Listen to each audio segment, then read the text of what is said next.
Y Alex Jiménez. Informativo, orientador, veraz.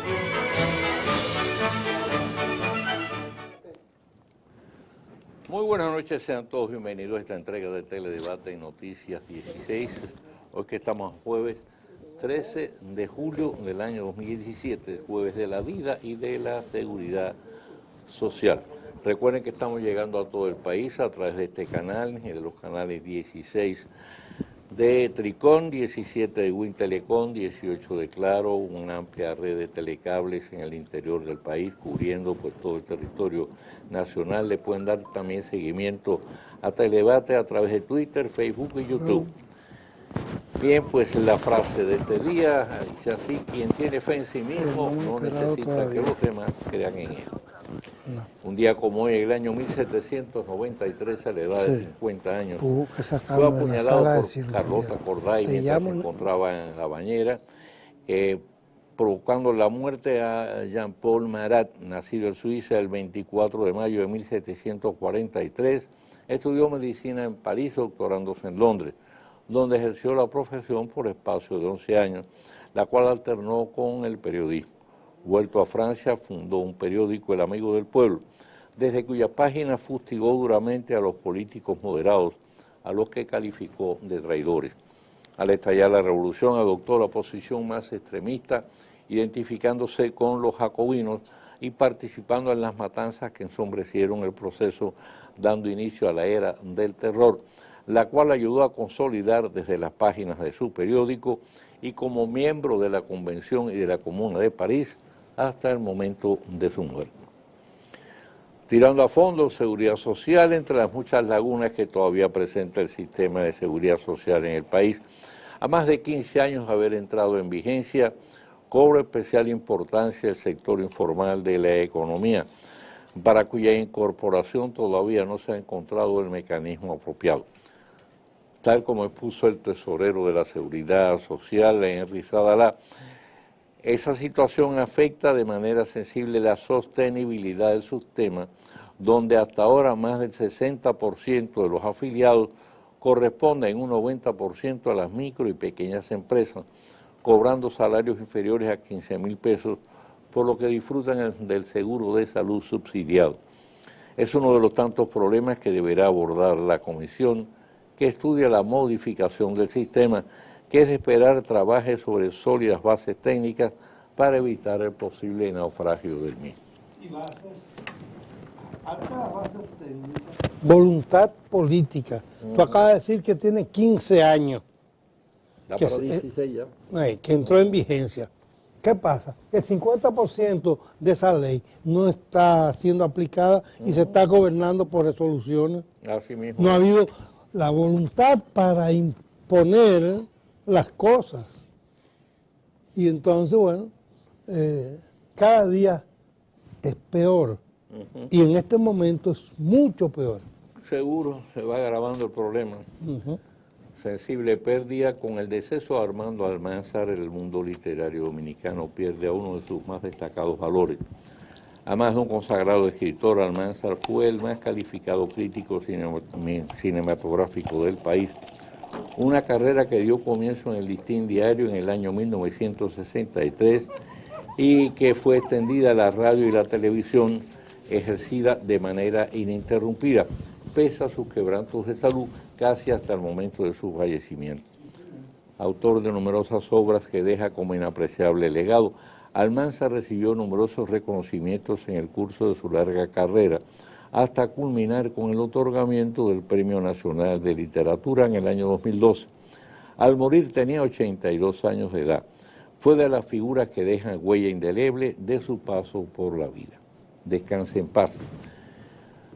De locura califica el rector de UNIBE la política de admisión a cielo abierto que siguen las universidades del país para el estudio de la carrera de medicina.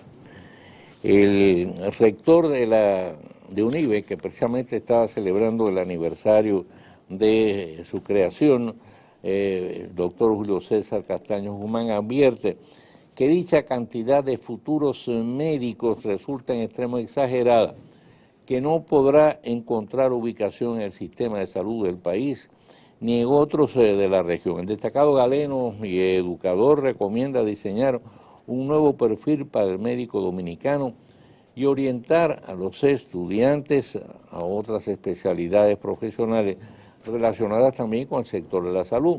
Entonces menciona el caso de los biotécnicos, terapistas, técnicos de soporte. Creo que sus opiniones ameritan de ser muy tomadas en cuenta, Ramón. Sí, hablé con él esta mañana para ver si venía a nuestro espacio en el día de mañana, pero me dijo que hoy saldría, o mañana en la mañana del país, que cuando retorne estará con nosotros ampliando esos puntos que tú señalas. Y el nombre tiene una confusión, no es Julio César, es Julio Amado. Julio Amado, correcto. Julio Amado. Tiene razón. Sí, Julio César es el de la que es el Junta Central Electoral. Que es el presidente de la Junta Central Electoral. Exactamente. Sí. Lo que pasa es que los tres hermanos son muy protagónicos. Está Sí, también Sergio Tulio. Sí. Entonces, falta uno que nunca se ha querido meter en eso. Creo que ese es economista. En el medio. Sí, y siempre ha vivido de su ejercicio privado. Bien, con su ejercicio privado y en forma privada. Y en forma privada, sí. Okay. Tampoco le gusta la publicidad. Correcto. Señores, dramática la exhortación que hacen los directivos del Instituto Nacional de Coordinación de Trasplantes con la finalidad de incrementar la cantidad de donantes, ¿no?, cuyos órganos y tejidos al momento de su fallecimiento pudieran contribuir a salvar la vida de otras personas necesitadas. Al presente, el instituto tiene enlistados más de 900 donantes. Sí. Es una cantidad que parece importante, pero es insuficiente, ¿eh?, por la cantidad de personas que en cambio necesitan de trasplantes de algún tipo. Y que están en fila esperando y se mueren porque no ha aparecido un donante que califique. Eso ocurre con frecuencia. Para inscribirse como donante no hay límite de edad. Usted se puede registrar a través de la página web de la institución. Mire, donar órganos constituye un gesto altruista, pero además un hermoso legado, porque le da la oportunidad de vida a otros una vez que la propia ha llegado al final, ¿eh? Así es, estoy de acuerdo con usted. Porque muchas veces los familiares tienen reparos en ese sentido y no se dan cuenta, señores, ese cuerpo que va a la fosa. Se lo van a comer los gusanos. Se lo van a comer los gusanos. Pero es un asunto cultural en nuestro país. Falta de conciencia. No, a mí me criaron así. No, y... Pero entonces, en cambio, usted le deja órganos que pueden, o tejidos que pueden ser aprovechados. Uh-huh. En ese sentido, usted le está salvando la vida a otra persona. ¿Qué mejor legado puede dejar una persona que después de estar muerta, morirse ya, se acabó toda la vida, en cambio le está dando vida a otras personas, ¿eh? Eso es un legado hermoso, ¿eh?, un gesto humanitario, de verdad. Y señores, sin derecho a queja, miren, en respuesta a la batida contra la deportación de inmigrantes haitianos ilegales en estos últimos días, que está siendo llevada a cabo, a mi juicio, con una innecesaria alaraca, ¿eh?, porque eso es un proceso, una política sencillamente de aplicación en todos los países, es decir, toda persona que entra a un país extranjero tiene que hacerlo de manera legal. Así es. Y después tiene que legalizar su estancia. Entonces no hay que formar ningún escándalo para decirle a las personas no puede entrar al país o para deportarlo si se descubre que está de manera ilegal. Pero todo esto formamos todo un revolú grande. Bueno, entonces, ¿ahora qué pasa? Bueno, pues el gobierno de Haití lo que hace, bueno, dio instrucciones a las autoridades migratorias y entonces ahora no dejan entrar, ya hoy no dejaron entrar, o ayer, a los trabajadores dominicanos que pasan al otro lado de la frontera sin visa. Entonces usted tiene que tener un visado para poder entrar en mi territorio. Sé que eso es lógico. Así como lo que va, viene, no tenemos derecho a queja. Ahora, lo cierto es que en vez de esta periódico escandalera que nosotros formamos sobre la presencia masiva de haitianos en el país, indocumentado, eso es tanto fruto de su angustiosa necesidad, porque olvídese, nosotros vivimos hacemos frontera con Haití. Haití vive una situación extremadamente misteriosa. Entonces, sencillamente, si no tienen dónde ir, oiga, haitianos, ingleses, americanos, chinos, lo que sea, ¿qué es lo que hacen? Sencillamente van a buscar mejor vida, como los dominicanos también vamos a buscar mejor vida. ¿Cuántos dominicanos pues han entrado ilegales a Puerto Rico? Se han ido en yola y otros lamentablemente se han ahogado. ¿Cuántos han ido para los Estados Unidos también y se han mantenido después ahí de manera ilegal? Bueno, ¿por qué? Porque van a buscar mejor vida. Ahora, ¿qué pasa? Bien, ahora, la otra cara de la moneda, ¿cuál es?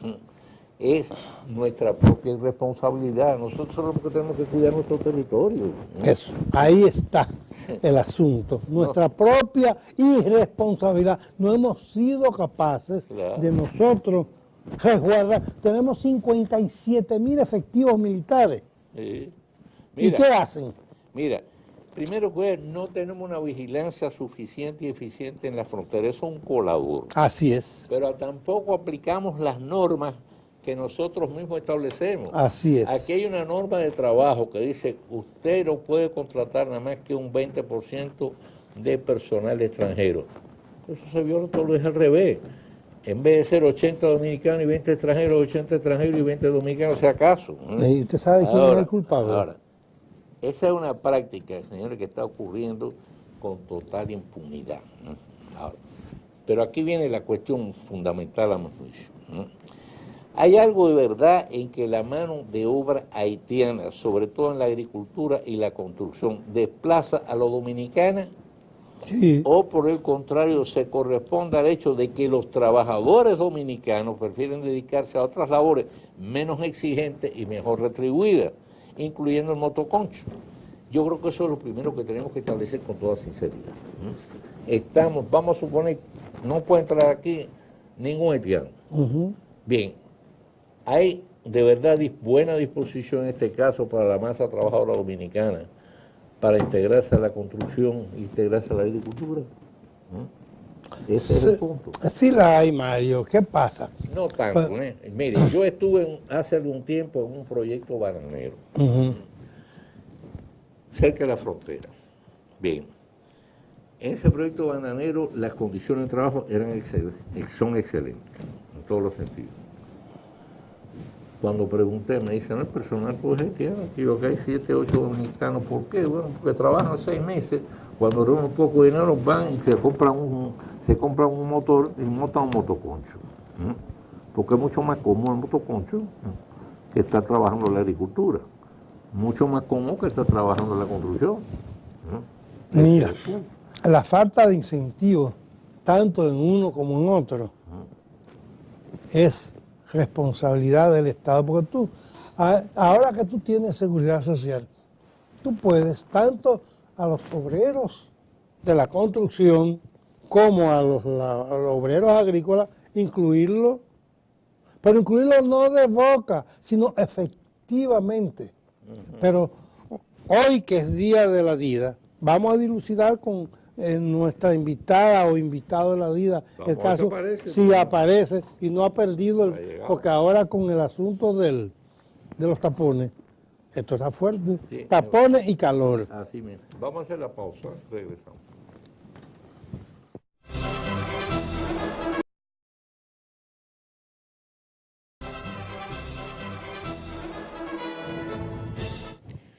Bueno, estamos entre tapones y apagones. Y el tapón precisamente hizo que Gualeca, que es muy puntual, pues, llegara un poco tarde. Pero bueno, ahí tenemos ya los teléfonos en pantalla. Recuérdense, los amigos televidentes pueden llamar desde el interior sin cargo, presentar sus quejas, sus denuncias, solicitar información, tanto sobre el área de salud como de pensiones de la seguridad social. Gualeca, estaba leyendo una información de que ayer Henry Sadalá, que es el tesorero de la Seguridad Social, hizo una exposición, se reunió con los industriales, la Asociación de Industria, y entonces estaba planteando una serie de problemas que confronta la Seguridad Social y que pudieran hacerla colapsar. Y de manera específica él mencionó el caso de la informalidad, que dice que está afectando la sostenibilidad del sistema. El 60%, sí, ahí tenemos una llamada, bueno. No, ya aquí. Dale. Aló. Sí, buenas noches. Bueno. Que el amigo o la amiga oyente Aquí, repita la aquí, llamada es aquí. y tú lo pones más cerca de ti. Más Es cerca ahí, de ti, es señor. ahí. A la Por amiga favor, o la amigo persona que llamó, oyente que tenga la bondad repita de la marcar llamada. de nuevo, ¿eh? Sí, don. Él mencionó que ahora mismo el 60%, dice él, de los trabajadores que cotizan a la seguridad social pertenecen a microempresas y a pequeñas empresas y que su nivel salarial es inferior a 15.000 pesos, por lo consiguiente están dependiendo, su seguro de salud depende del subsidio. Y bueno, una situación que en el tiempo se puede hacer realmente insostenible el sistema como Venezuela. Así es, don Mario Reyes. El Sistema Dominicano de Seguridad Social, el Seguro Familiar de Salud del régimen contributivo, se basa en la solidaridad, que quiere decir que quienes ganan más subsidian a las personas que devengan menos. Es decir, de los porcentajes de la cotización que se descuenta, el aporte se paga a través de la Tesorería de la Seguridad Social. La Tesorería de la Seguridad Social paga a las administradoras de riesgos de salud, ARS, la cápita por cada uno de los afiliados que tienen. Así personas que tienen un salario mínimo o vamos a suponer por debajo de los 15.000 pesos, que bien dijo don Henry Sadala en la reunión con la AIR. Estas personas pueden tener varios miembros en su núcleo familiar y otra persona que quizás devenga un salario mayor o el mismo salario y solo esté él como titular y quizás un dependiente, pues contribuyen a subsidiar a las personas que devengan menos. Lo que pasa, Moleca, es que hay mucho desnivel entre la cantidad de personas que reciben un salario suficientemente alto para subsidiar y una gran mayoría de personas que lamentablemente reciben un salario muy bajo y por consiguiente tiene que ser subsidiado. Así y eso es. provoca un desnivel desde el punto de vista de la sostenibilidad financiera del sistema. Así es, y eso unido a un tema que es la elusión, que es aquellas personas que están registradas con un salario por debajo del que devengan realmente. Eso es un problema que persiste todavía en la seguridad social. Una pregunta, ¿qué ha hecho el sistema para corregir eso? La Tesorería de la Seguridad Social tiene a su cargo hacer las revisiones periódicas para evitar la elusión y la evasión. También nosotros como DIDA tenemos un servicio para los afiliados y son los reportes de empresas en falta. ¿Cómo lo realizamos? El trabajador puede acercarse a la DIDA y ya puede hacer un reporte de empresa, puede ser de manera anónima, confidencial o dando a conocer su nombre. Nosotros verificamos la situación. Mira, él devenga otro salario, devenga un salario mayor, pero lo tiene registrado con un salario por debajo, o puede ser que el trabajador no esté registrado o haya un atraso en sus cotizaciones. Entonces realizamos un reporte de empresa a las principales instancias del Sistema Dominicano de Seguridad Social, así como al Departamento de Trabajo. ¿Por qué nosotros lo realizamos? Porque cuando ocurren esta falta con las obligaciones de la Ley 87-01, los llamados a levantar el acta de infracción son los inspectores del Ministerio de Trabajo. Una vez Iba a caer yo ahí. Así es. Esta competencia se le otorgó nueva vez la Ley 177-09, la ley que otorgó en el año 2009, en junio del año 2009. La amnistía a los empleadores que estaban en atraso o en elusión. Buenas. Adelante. Buenas. Buenas. Bueno.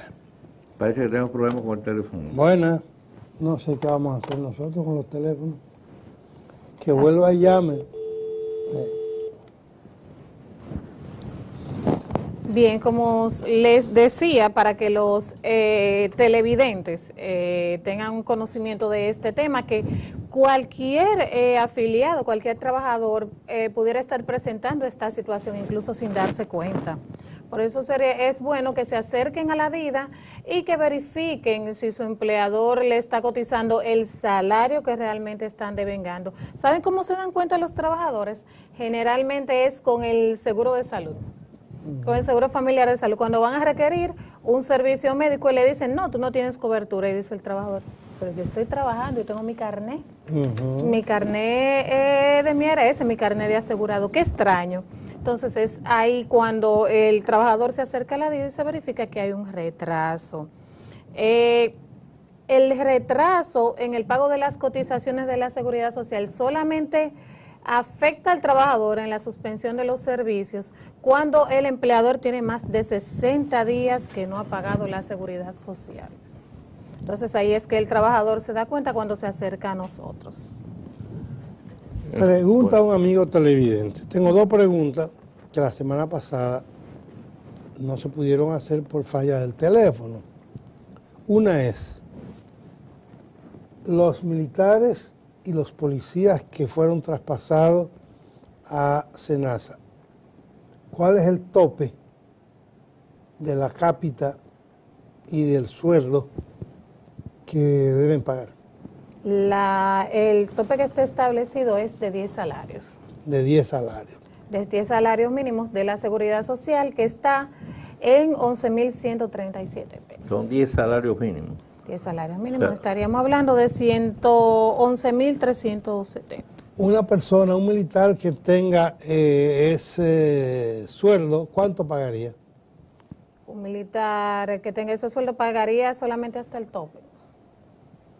Cotizaría solamente por ese tope. ¿Cuál es el tope en este caso para el cotizar? Serían los 10 salarios mínimos. Los 10 salarios mínimos. Sí.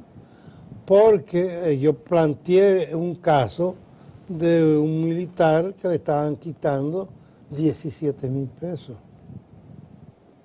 Y aun cuando sea general, ganando el salario, calculando el salario mínimo, no corresponde 17,000 pesos. Sí, pero a ver si yo entiendo. Ese es el porcentaje de del salario, porque una cosa es el tope de cotización hasta el salario y otra sería el porcentaje del salario, que estaría en un 6.4% de ese salario. Ahora, ¿cuánto es lo que le corresponde en este caso? Le corresponde el porcentaje de empleado, ¿no es así? Sí, el descuento Señores, ahora mismo, el empresario, para hacerlo en números redondos, aporta el 14% y el trabajador aporta el 6%. Bien, entonces en el caso de esos militares que tú mencionas, ¿cuál es el porcentaje que tiene que aportar de su sueldo el militar? ¿Es el 6 o es el 20% de la totalidad? Es el 6% por concepto de salud, claro. Entonces es el 6% hasta un máximo de 10 salarios mínimos. En el caso de el afiliado que usted menciona, hay que ver qué salario está devengando y se le realiza una revisión. O sea, vamos a hacerlo también con números redondos. Esa persona devenga 100,000 pesos mensual. Le toca entonces 6,000 pesos, el 6%. Le corresponde el 6%. El 6%. Le correspondería. Eso es lo que me refiero. Le correspondería, pero en la práctica no está sucediendo así. Por lo siguiente, hay un decreto del Poder Ejecutivo, el mismo decreto que benefició, entre comillas, a los trabajadores de la salud, médicos, bioanalistas, enfermeras. Son dos decretos diferentes. Sí, a eso voy. Que quien está pagando la cápita completamente es el pensionado. Vamos a hacer una pausa, Ramón, porque el tema va para más. Regresamos.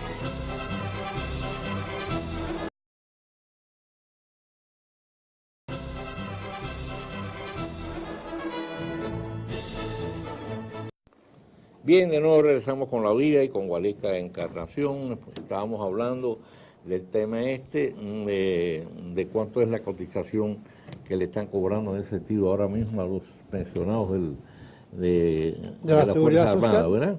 Sí, o sea, la que correspondería pagar de acuerdo a lo que establece la Ley de Seguridad Social.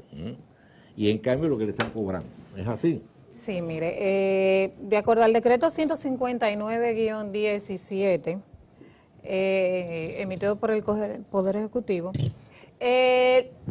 al pensionado corresponde, este plan se financia con un descuento de un 6.3% del descuento que se realiza al pensionado. Corregimos, habíamos dicho 6.4%, pero es un 6.3%.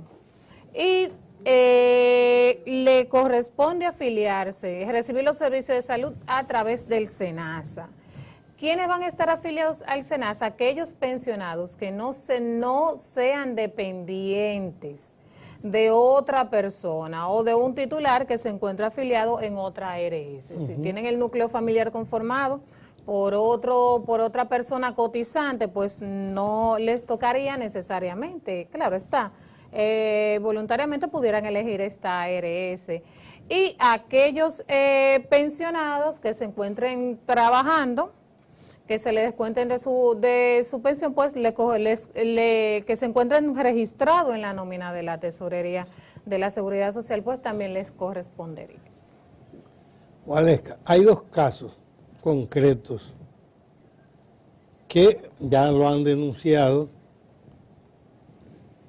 por los medios de comunicación y a través de este espacio, de que al traspasar las Fuerzas Armadas y la Policía Nacional a SENASA,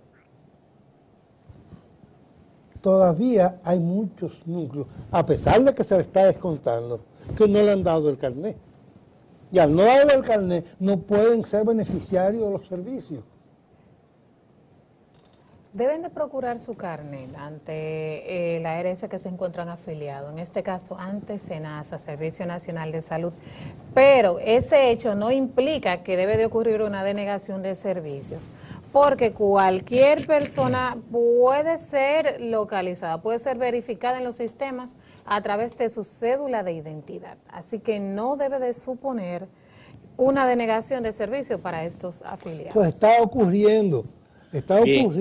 ¿Cuál es entonces la alternativa que tiene una persona que, como señala Ramón, está ocurriendo que llegue y dice usted no tiene carnet, pues no le podemos dar el servicio? Lo primero es que el prestador de servicio de salud, con la cédula del afiliado, con ese documento de identidad, puede contactar a la administradora de riesgos de salud ARS, que todas tienen un sistema y pueden verificar al afiliado. ¿Qué tiene que constatar el prestador de servicio de salud? La identidad.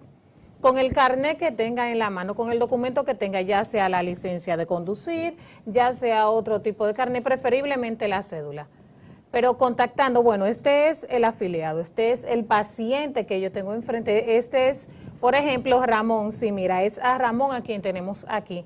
Pueden contactar a la ARS tiene el sistema, se da el número de documento de identidad y pueden verificar que la persona está afiliada. Vamos a hacer un ejercicio práctico. Sí, bien. Yo voy ahora a una clínica, estoy afiliado a SENASA, Sí. por ese decreto, pero no me han entregado mi carnet. Así es. Mire, vengo aquí a recibir asistencia. ¿Usted dónde está su carnet? Yo no tengo carnet, pero tengo mi cédula. Ah, pues no le puedo atender. Entonces hágame el favor de llamar a SENASA y dar el número de mi cédula para que ellos validen el servicio que usted está obligado a prestarme, porque yo soy afiliado y me están descontando. Así aunque es. no me hayan entregado el carnet. Sería el procedimiento correcto para eso. Y entonces el empleado le dice, no, pues yo no llamo a SENASA, yo no tengo que llamar a SENASA, usted no tiene carnet y no la atiende. ¿Cuál es entonces el segundo paso? Dirigirse a la DIDA. Puede dirigirse a la DIDA el afiliado. ¿Puede o debe dirigirse? ¿Sabe por qué no tiene otra alternativa? Debe dirigirse a la DIDA. No debe suponer una denegación. Sí. No debe suponer una denegación toda vez que que las ARS cuentan con un sistema para verificar quiénes son sus afiliados o no. Sí, pero estoy hablando del caso de que el empleado, en este caso la clínica, el laboratorio, dice, no, usted no tiene carnet, yo no la tengo, yo tengo que llamar a nadie. Entonces, lo que tiene que hacer el afiliado es llamar a la DIA y decir, me está pasando esto. Y ustedes se encargan, entonces de contactar a SENASA y que SENASA le valide el servicio a la persona. Ese es el punto. Claro, siempre y cuando en el momento el afiliado no pueda obtener, no tenga asequible su carnet y amerite servicios en ese momento, puede contactarnos a nosotros. A la Bien. Y si SENASA dice no está en el sistema, entonces puede acercarse a la DIDA para que nosotros realicemos una verificación, porque la DIDA cuenta con acceso a la base de datos del Sistema Dominicano de Seguridad Social y puede verificarle su afiliación. Y en el supuesto de que a la persona le estén descontando, pero no aparezca entonces en el sistema de la DIDA y por consiguiente no puede aparecer en el sistema de, sencillamente porque no lo registraron, no puede aparecer tampoco en el sistema de ustedes. Entonces, ¿qué pasa con el afiliado? Se quedó en el aire. así es. Si ese afiliado no está, nosotros tenemos acceso, no es una base de datos de la DIDA. El Sistema Dominicano de Seguridad Social cuenta con una base de datos en Sí, pero general. atiéndeme, igual es que no me hice Si entender. el afiliado no está, si la persona no está afiliada en el sistema, en ninguna ARS, por consiguiente, no le sería otorgada la cobertura de los Sí, pero servicios. atiéndeme, ¿no? Parece que no me expliqué bien. Me están descontando de mi salario, Sí. pero por algún motivo no me registraron en la base de datos, se me quedé en el aire. Me están descontando, pero no aparezco en la base de datos. ¿Qué pasa entonces? Es que si una persona le están descontando Sí. y no aparece en la base de datos, debe existir, hay que verificar si existe algún problema técnico. A eso me en el refiero. sistema. ¿A dónde se dirige? A la misma DIDA, para Correcto. que nosotros Se dirige a la procedamos misma a realizar DIDA, las dice, verificaciones mire, a mí del me lugar. están descontando y entonces dice que no aparezco en la base de datos. No me afiliaron, puede ser cualquier motivo. Que El esté sistema me sucediendo. está haciendo trampa porque mientras tanto están usando mis recursos y no me están dando el servicio. No necesariamente, no necesariamente. Hemos visto casos, independientemente, por ejemplo, del que hemos estado hablando de los militares, de los policías, entre otros.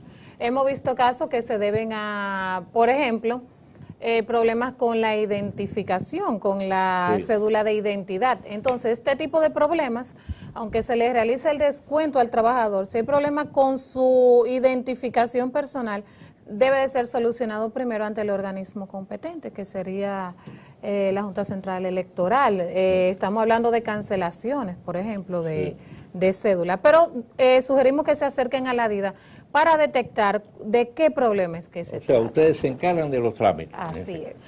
Bueno, se nos agotó el tiempo, Jualesca. Te agradezco muchísimo que hayas estado con nosotros. Pues el próximo jueves, recuerden que todos los jueves son jueves de la DIDA en TLD. Ella viene el próximo jueves también, me dijo ahorita Y cuando vamos entró. a hacer una pausa y cuando regresemos volvemos con el tiro rápido de este día.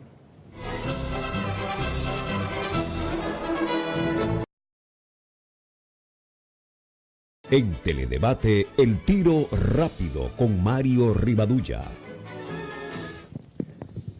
Si de sobrados conocimientos de la vida pública dispone el ingeniero Héctor Guzmán, a quien ayer tuvimos como huésped en Teledebate, son los acumulados a través de un prolongado activismo político, como figura de primera línea dentro del círculo de colaboradores más cercanos de Hipólito Mejía, al que sirvió de vocero por muchos años, y a quien siguió luego al PRM hasta que serias diferencias con Luis Abinader lo llevaron de nuevo al redil del PRD, en el cual por sus méritos desempeña la vicepresidencia.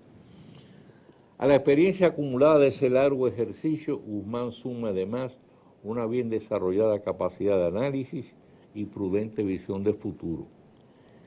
De ahí que las opiniones que expresó ayer en Teledebate al referirse a la ley electoral y a la de partidos, así como a las elecciones del año 2020, sean muy de tomar en consideración.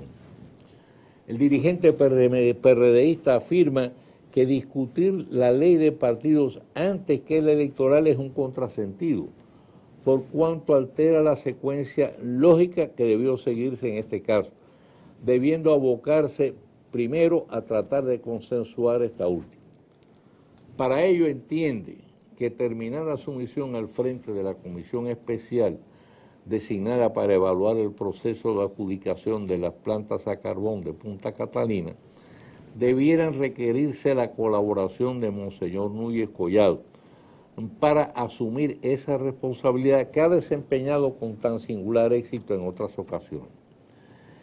Pero si tal es cuestión de vital importancia, mucho más resulta el complejo problema que representarán las elecciones del 2020, tal como se encuentran establecidas por la Constitución, donde entiende que el tema fue enfocado y aprobado con criterio populista, sin poner mente en sus posibles consecuencias. De acuerdo a lo establecido, en el 2020 tendremos elecciones separadas. Primero, en febrero, las municipales para alcaldes y regidores, un total de 2.000 cargos a cubrir en números redondos. 3 meses más tarde, en mayo, las presidenciales y congresuales. Durante ese corto lapso de tiempo que media entre unas y otras, tendrán que ser conocidas y resueltas todas las impugnaciones que se presenten en las primeras. Como señala Guzmán, y ya advirtió el presidente de la propia Junta Central Electoral, Julio César Castaño, pretender celebrar esos 2 torneos tan próximos uno de otro bajo el sistema del voto preferencial resultará totalmente imposible. Por otra parte, además de representar un sobrecosto, tendremos 2 procesos electorales cargados de tensión en el breve espacio de 3 meses, por lo que el país quedará prácticamente paralizado y aprisionado en los conflictos que siempre se derivan de los mismos. Como bien dicen que guerra avisada no mata soldados, Guzmán muy previsoramente recomienda curarse en salud sobre situaciones que a todas luces resultarán en extremos controversiales bajo las condiciones establecidas. Y de ahí que exhorte a las dirigencias de los partidos políticos a no dejar para última hora el analizar las previsibles consecuencias de las próximas elecciones, a fin de que a tiempo y con tiempo se adoptan los indispensables correctivos. Sin dudas, le sobra razón, por lo que es de esperar que su apelación no caiga en el vacío. Mañana, Dios mediante, pues volveremos a estar con ustedes en Teledebate, en Noticias 16. Y ahora recuerden que por ahí viene ya la última entrega del informativo de Noticias 16 a cargo de nuestro colega Harry Matos, que lo pondrá al corriente de todo lo que ocurre de interés en el país y en el resto del mundo. Así que no se pierdan a Eddie Matos con estas informaciones tan importantes. Mario Rivadulla presentó Teledebate con Ramón Reyes y Alex Jiménez. Informativo, orientador, veraz.